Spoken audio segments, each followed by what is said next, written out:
Anaemia या खून की कमी एक बहुत ही कॉमन प्रॉब्लम है गर्भ में।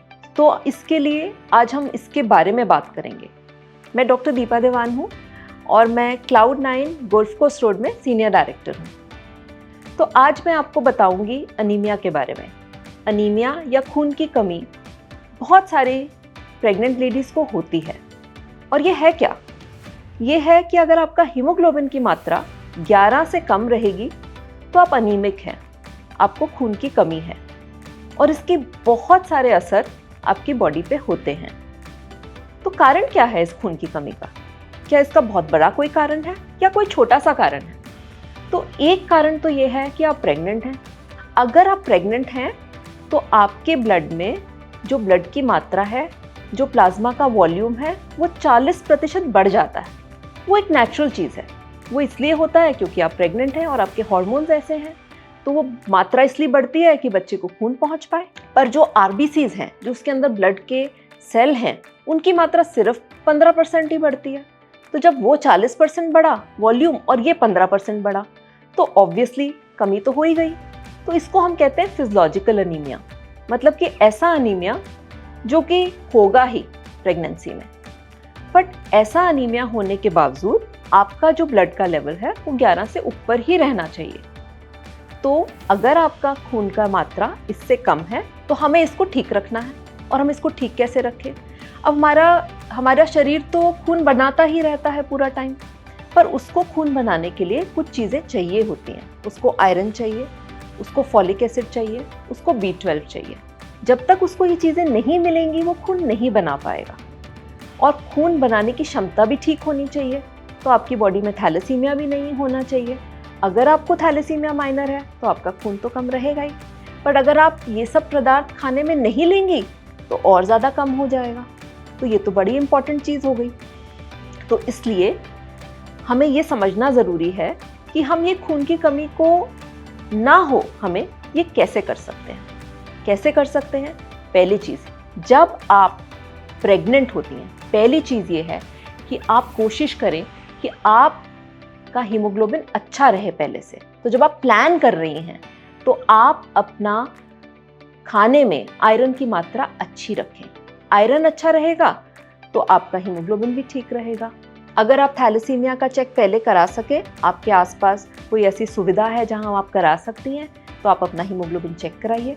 अगर आपका हीमोग्लोबिन 11 से ऊपर है तो ठीक है, और अगर नहीं है तो पहले से आप उसको ठीक कर लीजिए। कैसे ठीक करेंगी? आपने थैलेसीमिया के लिए तो चेक कर ही लिया, अब आपने ये भी चेक करना है कि भाई हम हीमोग्लोबिन हमारा है कितना इस टाइम पे और कैसे हम उसको बढ़ा सकते हैं। तो आप जो खाना खा रही हैं वो आप अच्छा रखिए। आप उसमें आयरन कंटेनिंग फूड्स रखिए, जैसे हरे पत्तेदार सब्जियां खाइए। किशमिश में भी अच्छा आयरन है, गुड़ में अच्छा आयरन है, चना, हरी मूंग दाल, ये कुछ चीज़ें हैं जो आपको अपने खाने में रखनी है। अगर आप पहले से ही आदत डाल लेंगी कि आप अपने खाने में आयरन की मात्रा अच्छी रख रही हैं, तो डेफिनेटली आपका हीमोग्लोबिन कम नहीं होगा और प्रेगनेंसी में वो बहुत ज़्यादा कम नहीं होगा। तो हमें उसको ऊपर तो रखना ही पड़ेगा। फिर प्रेगनेंसी के दौरान आयरन की रिक्वायरमेंट बढ़ जाएगी, हीमोग्लोबिन की रिक्वायरमेंट बढ़ जाएगी, तो उस टाइम पे भी आपको आयरन लेना है, आयरन वाला खाना खाना है, आयरन की टैबलेट्स लेनी है। आयरन की टैबलेट रोज एक लेनी है, वो आपको कुछ ना कुछ एक्स्ट्रा आयरन देगी। बहुत सारा आयरन एक बारी में तो अब्जॉर्ब होगा नहीं, तो आपको उसके साथ विटामिन सी भी लेना है। विटामिन सी किस में होता है?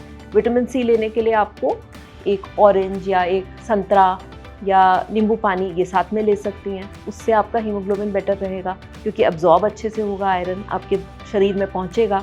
अगर आपका हीमोग्लोबिन प्रेगनेंसी के दौरान कम है तो आपके डॉक्टर आपको आयरन की टैबलेट तो देंगे ही, साथ में हो सकता है उनको इंजेक्टेबल आयरन भी देना पड़े। अगर उनको इंजेक्टेबल आयरन देना पड़ता है तो वो भी आपको कई बार लेना पड़ सकता है। और अगर प्रेगनेंसी एकदम एडवांस्ड हो गई है और आपका हीमोग्लोबिन बहुत कम है, आपका अनीमिया काफ़ी सीवियर है, तो हो सकता है डॉक्टर को आपको ब्लड भी देना पड़ जाए। प्रेगनेंसी में अगर हीमोग्लोबिन कम रहता है, अनीमिया रहता है, तो क्या प्रॉब्लम्स हो सकती हैं? बच्चे को क्या प्रॉब्लम्स हो सकती है और आपको क्या प्रॉब्लम हो सकती है?